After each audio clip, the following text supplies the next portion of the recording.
Good morning students. कल हम बात कर रहे थे क्लास 7 के चैप्टर 3 की, जिसका नाम था स्टेट गवर्नमेंट।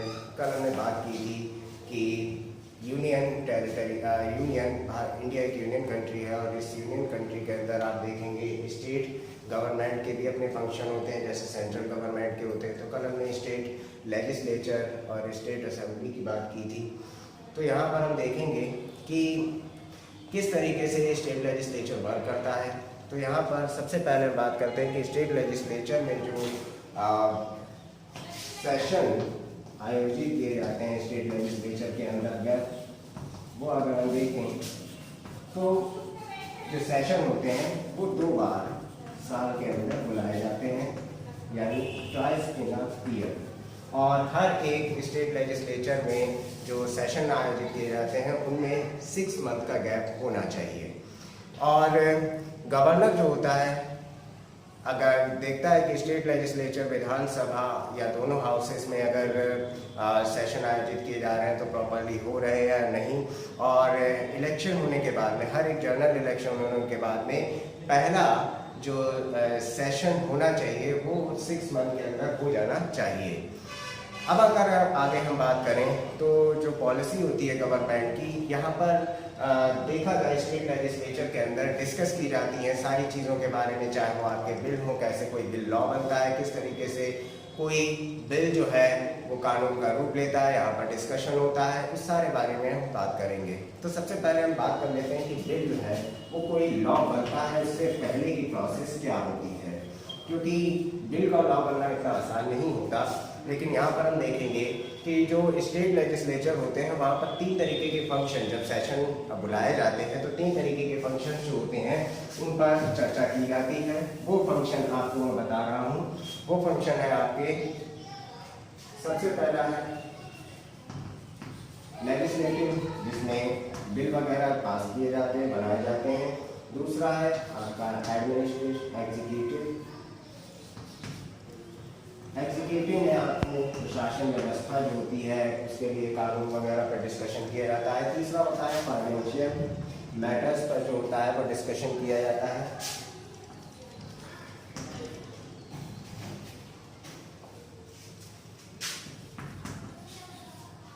फाइनेंशियल मैटर्स पर भी डिस्कशन किया जाता है। जो प्राइमरी फंक्शन है स्टेट लेजिस्लेचर का वो बिल्कुल यूनियन पार्लियामेंट की तरह है। अगर हम देखें सेंट्रल गवर्नमेंट में भी जो लोकसभा के अंदर, राज्यसभा के अंदर और आफ्टर दैट राष्ट्रपति की कंसेंट जरूरी होती है किसी बिल को लॉ बनने में, वैसे ही यहाँ पर भी स्टेट लेजिस्लेचर के अंदर स्टेट विधानसभा, विधान परिषद, उसके बाद में गवर्नर की कंसेंट जरूरी होती है।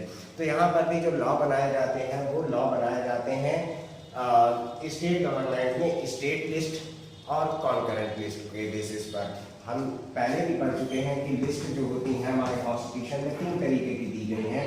पहली होती है सेंट्रल लिस्ट, दूसरी होती है स्टेट लिस्ट और तीसरी होती है कॉन्करेंट लिस्ट। यहाँ पर आप देखेंगे सेंट्रल लिस्ट में कानून बनाने का जो राइट है वो सेंट्रल गवर्नमेंट के पास होता है। स्टेट गवर्नमेंट जो होती है वो स्टेट लिस्ट के तहत कानून को बना सकती है। और कॉन्करेंट लिस्ट में रेशियो चलता है, जिसमें कुछ हिस्सा जो होता है सेंट्रल गवर्नमेंट लॉ बनाने में करती है और बाकी हिस्सा जो है उसमें स्टेट का शेयर होता है लॉ बनाने के लिए। तो स्टेट लेजिस्लेचर जो होती है वो हमारी स्टेट लिस्ट और कॉन्करेंट लिस्ट के बेसिस पर कानून को बनाती है। तो यहाँ पर आप देखेंगे स्टेट लिस्ट में वो कौन कौन से मैटर हैं जिस पर कानून को बनाया जा सकता है, तो यहाँ पर हम डिस्कस कर लेते हैं। स्टेट लिस्ट के तहत जो आते हैं वो आपके हैं पुलिस,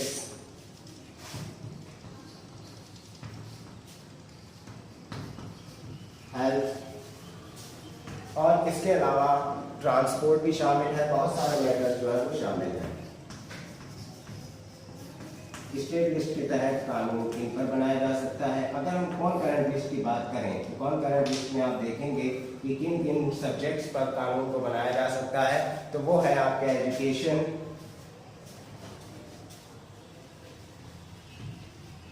इलेक्ट्रिसिटी,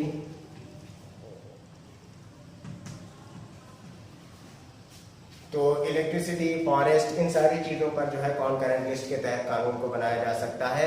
और कॉन्करेंट लिस्ट में शेयर जो होता है वो स्टेट गवर्नमेंट और सेंट्रल गवर्नमेंट दोनों का होता है। लेकिन अगर मान लिया जाए कि कॉन्करेंट लिस्ट में अगर कोई भी वर्डिक्ट होता है, कोई भी विवाद होता है, तो किसका कानून जो है वो माना जाएगा, तो उस स्थिति में, उस कंडीशन में आप देखेंगे कि सेंट्रल गवर्नमेंट के बनाए गए कानून को मान्यता दी जाएगी। तो पहले कोई कानून बनता कैसे है, कोई लॉ जो है वो फॉर्म कैसे होता है, तो उसके लिए सबसे पहले हम देखेंगे कि सबसे पहले जो तैयार किया जाता है वो किया जाता है ड्राफ्ट। यानी कि कोई भी बिल जो है उसके लिए सबसे पहले हम ड्राफ्ट को तैयार करेंगे। यानी जब वो ड्राफ्ट तैयार होगा उसके बाद में उस ड्राफ्ट को लेजिस्लेटिव असेंबली या लेजिस्लेटिव काउंसिल में भेजा जाएगा।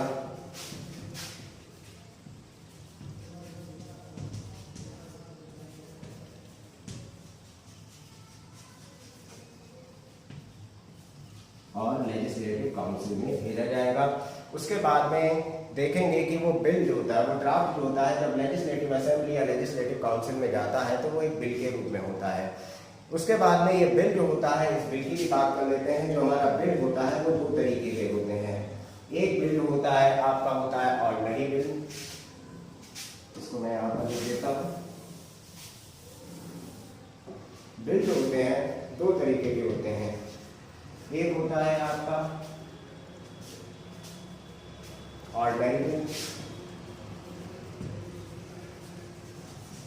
दूसरा होता है आपका मनी बिल।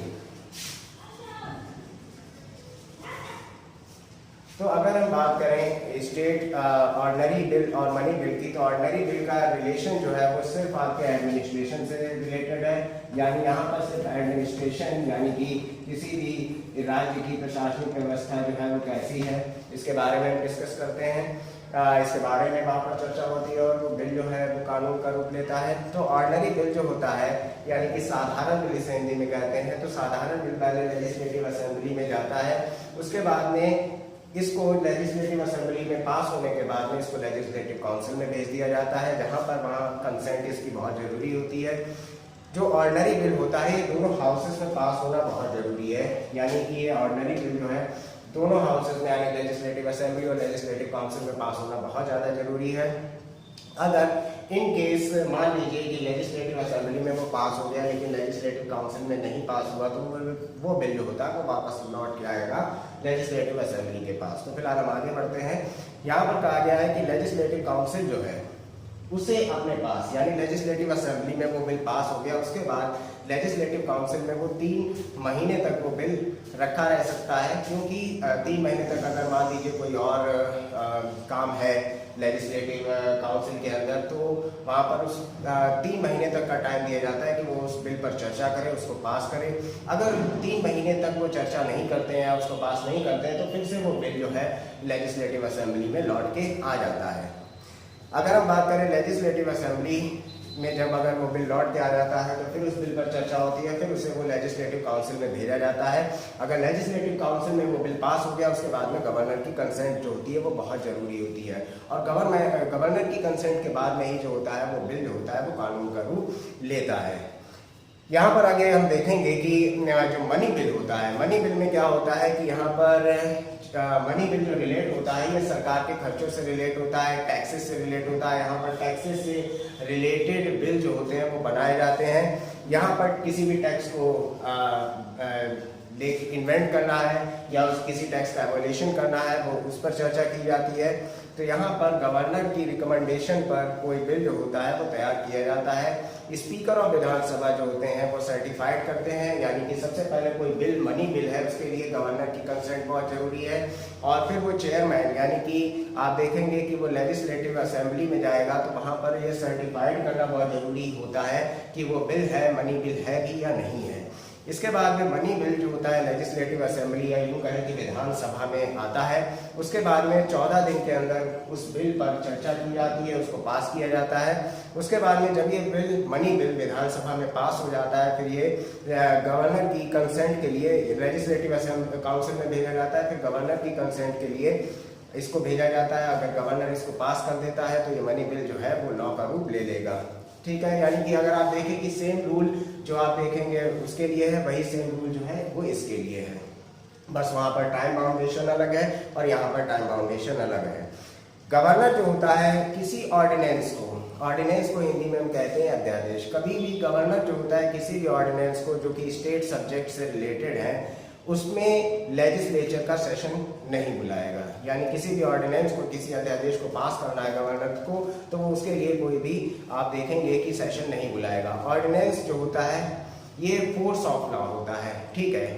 ऑर्डिनेंस जो होता है इसको स्टेट लेजिस्लेचर जब बुलाएगा, यानी कि स्टेट लेजिस्लेचर जब इसको पास करेगा या इसको रीअसेंबल करेगा, तो वो भी एक ऑर्डिनेंस जो होता है वो कानून का ही एक रूप होता है। अगर हम आगे बात करें कि अगर स्टेट लेजिस्लेचर में वो ऑर्डिनेंस पास नहीं हुआ है, तो उसे लगभग यानी कि 6 हफ्ते का टाइम होना चाहिए उसको पास होने के लिए। अगर नहीं होता है तो फिर वो वापस भेज दिया जाता है। तो आगे हम बात करते हैं स्टेट एग्जीक्यूटिव की।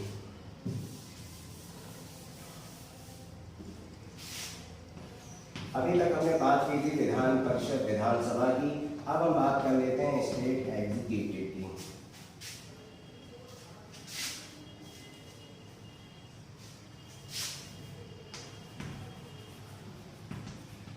अब देखते हैं स्टेट एग्जीक्यूटिव क्या होता है। तो स्टेट एग्जीक्यूटिव में अगर हम बात करें, इसको हम बात करेंगे राज्य के प्रशासन की। तो राज्य के प्रशासन में आप देखेंगे 3 इसेंशियल पार्ट होते हैं। वो पार्ट है आपका गवर्नर,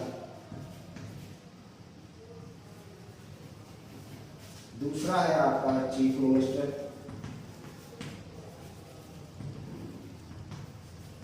और तीसरा आपका इसेंशियल पार्ट होता है काउंसिल ऑफ मिनिस्टर, जो कि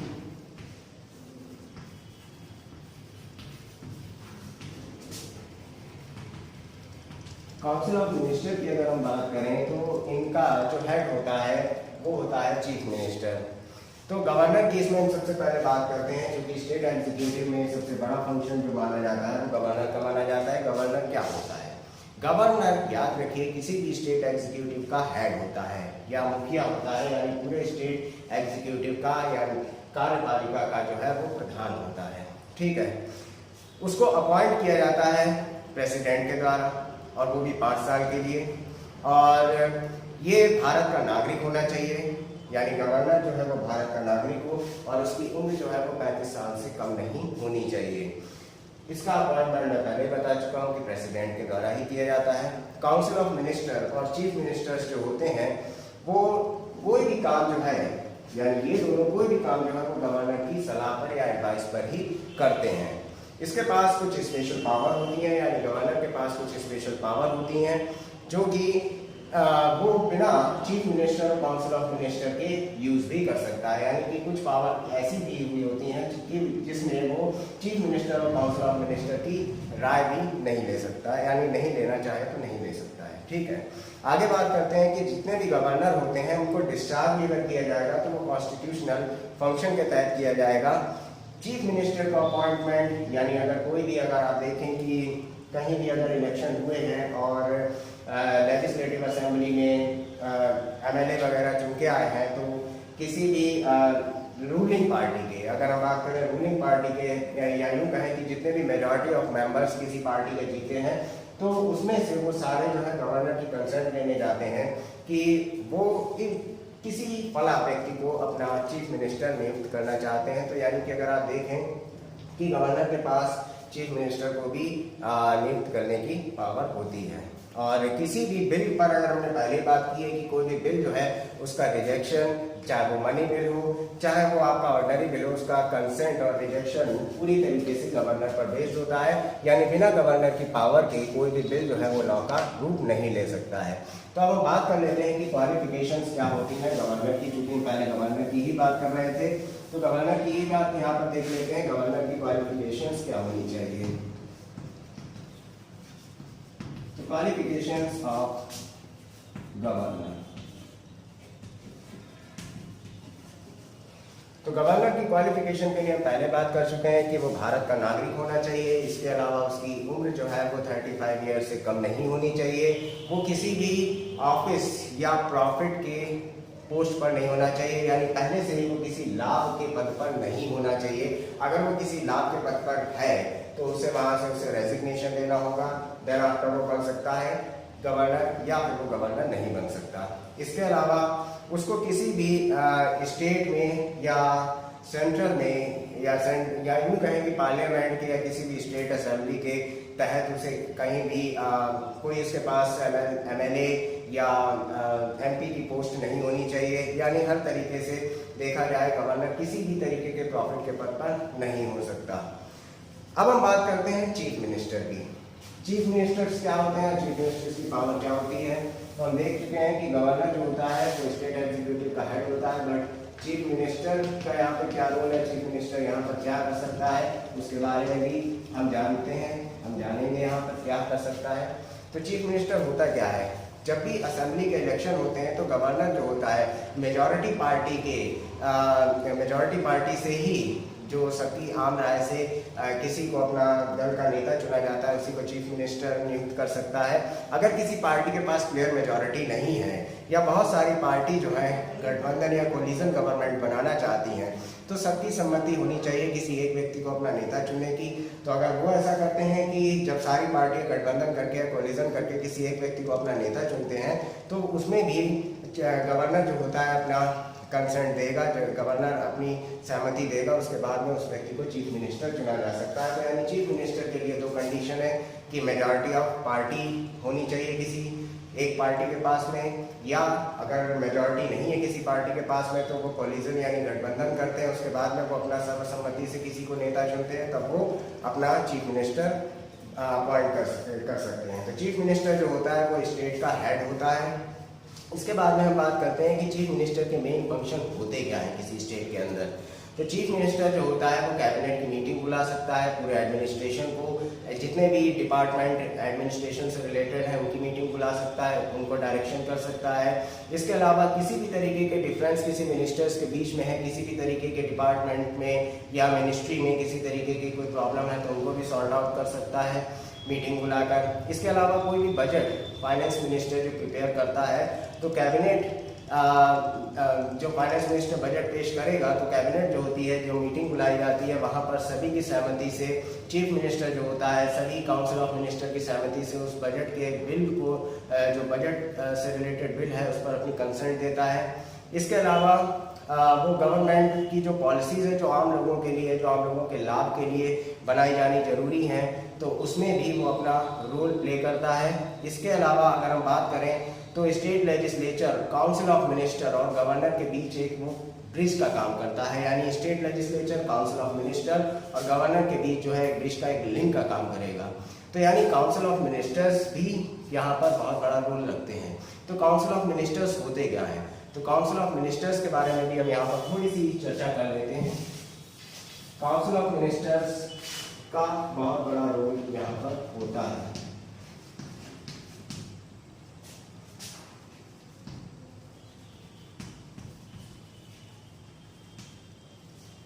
काउंसिल ऑफ मिनिस्टर्स जो होते हैं ये एक इम्पॉर्टेंट पार्ट है। जैसे आपने देखा होगा सेंट्रल गवर्नमेंट में भी काउंसिल ऑफ मिनिस्टर का बहुत बड़ा रोल होता है, वैसे ही स्टेट में भी काउंसिल ऑफ मिनिस्टर का बहुत बड़ा रोल होता है। ये एडमिनिस्ट्रेशन में या जो भी इन्हें मिनिस्ट्री दी गई है उसमें ये अपना फंक्शन करते हैं, ठीक है। ये देखा जाए तो ये पूरी जो स्टेट फंक्शनरी में काउंसिल ऑफ मिनिस्टर जो होते हैं बहुत बड़ा रोल प्ले करते हैं। यानी ये चीफ मिनिस्टर के अपॉइंटमेंट में भी अपना रोल प्ले करते हैं, किसी बिल को पास करना है उसके लिए मीटिंग बुलाई जानी है उसमें भी अपना रोल प्ले करते हैं, और चीफ मिनिस्टर के अपॉइंटमेंट के लिए गवर्नर की कंसेंट लेने भी यही लोग जाते हैं। तो चीफ मिनिस्टर जो होता है कह सकते हैं इनका चीफ स्पोक पर्सन होता है, और बाकी ये उसके मेंबर्स होते हैं, साथी होते हैं, यानी चीफ मिनिस्टर बिना इनकी कंसेंट के कोई भी काम नहीं कर सकता। यानी जितनी भी पॉलिसीज रिलेटेड है स्टेट गवर्नमेंट से या स्टेट के फंक्शन से तो उसमें काउंसिल ऑफ मिनिस्टर एक बहुत बड़ा रोल प्ले करते हैं। तो अगर काउंसिल ऑफ मिनिस्टर के शेप और साइज की बात की जाए तो ये डिपेंड करता है चीफ मिनिस्टर पे, यानी चीफ मिनिस्टर ये डिसाइड करेगा कि कितने काउंसिल ऑफ मिनिस्टर होने चाहिए, कितने नहीं होने चाहिए, कितने कम होंगे या कितने ज़्यादा होंगे। तो यहाँ पर हम देखेंगे बेसिकली चार तरीके के कैबिनेट मिनिस्टर्स, चार तरीके के मिनिस्टर्स होते हैं। पहला होता है आपका कैबिनेट मिनिस्टर।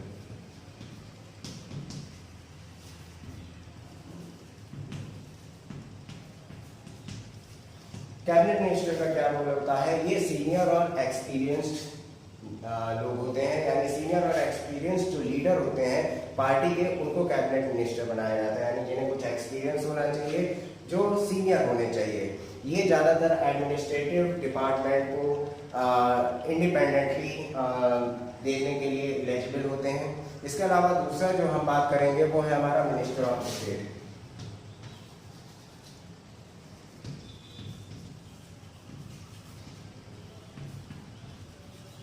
कैबिनेट मिनिस्टर को अगर हम देखें तो ये कैबिनेट यानी केंद्रीय मतलब कैबिनेट यानी केंद्र के अंतर्गत काम करते हैं, और मिनिस्टर ऑफ स्टेट यानी राज्य मंत्री के नाम से भी जाने जाते हैं। तो स्टेट मिनिस्टर का काम क्या होता है?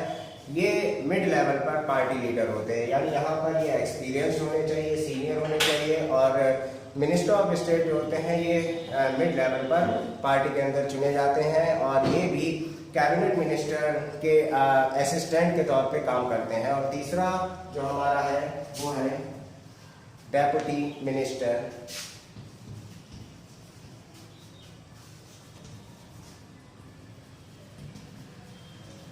यानी उप मंत्री, या इनको यूं भी कह सकते हैं एंड पार्लियामेंट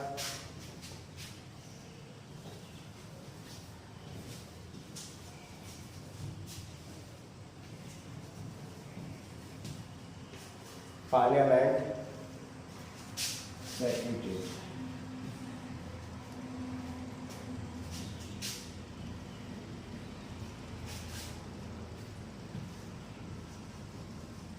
तो तीसरा जो हिस्सा है वो है डेप्यूटी मिनिस्टर और पार्लियामेंट सेक्रेटरीट का, यानी कि डेप्यूटी मिनिस्टर यानी उप मंत्री और पार्लियामेंट सेक्रेटरीट यानी कि संसदीय सचिव। ये क्या होते हैं? ये जूनियर और बिल्कुल ये अगर बात की जाती है सबसे सीनियर मोस्ट और एक्सपीरियंस पर्सन होते हैं, ये मिड लेवल पर होते हैं, और ये होते हैं सबसे जूनियर और फ्रेश मेंबर होते हैं पार्टी का। और ये डेप्यूटी मिनिस्टर्स बनाए जा सकते हैं या पार्लियामेंट सेक्रेटरीट बनाए जा सकते हैं। ये कैटेगरी जो होती है सबसे नीचे होती है, और ये जितने भी सीनियर मिनिस्टर्स होते हैं उनके असिस्टेंट के तौर पे काम करते हैं। इनके पास देखा जाए तो कोई रैंक नहीं होती, और ये जो होते हैं दूसरे मिनिस्टर्स की कैबिनेट मीटिंग को भी अटेंड नहीं कर सकते। तो देखा जाए तो ये सबसे लोएस्ट रैंक होती है और सबसे हाई रैंक होती है ये। तो ये पूरी तरीके से न्यू और फ्रेशर्स को ही बनाया जाता है, और ये जो होते हैं असिस्टेंट के तौर पे काम करते हैं मिनिस्टर्स के। तो काउंसिल ऑफ मिनिस्टर जो है वो मतलब अगर बात की जाए काउंसिल ऑफ मिनिस्टर की, तो ये बहुत ही रेयरली ओकेजन पर आपस में मिलते हैं, और उनके बीच में किसी भी तरीके का कोई डिस्प्यूट होता है या किसी भी तरीके का कोई वाद विवाद होता है तो उसको हल करने के लिए चीफ मिनिस्टर जो होता है वो मीटिंग बुलाएगा। अगर किसी भी तरीके से ये किसी प्रिंसिपल पर एग्री नहीं है तो उसके लिए उन डिफरेंसेस को पब्लिकली या हर तरीके से सॉल्व करने की कोशिश की जाती है। Thank you so much, have a nice day.